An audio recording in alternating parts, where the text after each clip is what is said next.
bringing you info at the speed of now. What's today's instant insight?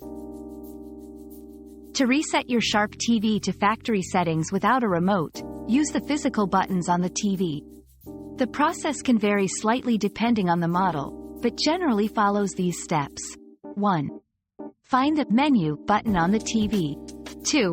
Press it to access the on-screen menu. 3. Using the channel up-down buttons, navigate to the Settings or System options.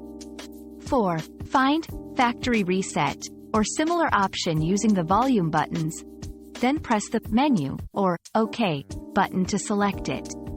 Confirm if prompted. Always refer to the TV's manual for precise instructions. We've quenched today's curiosity, but there's always more to learn. Keep the curiosity alive by subscribing and joining us for our next adventure.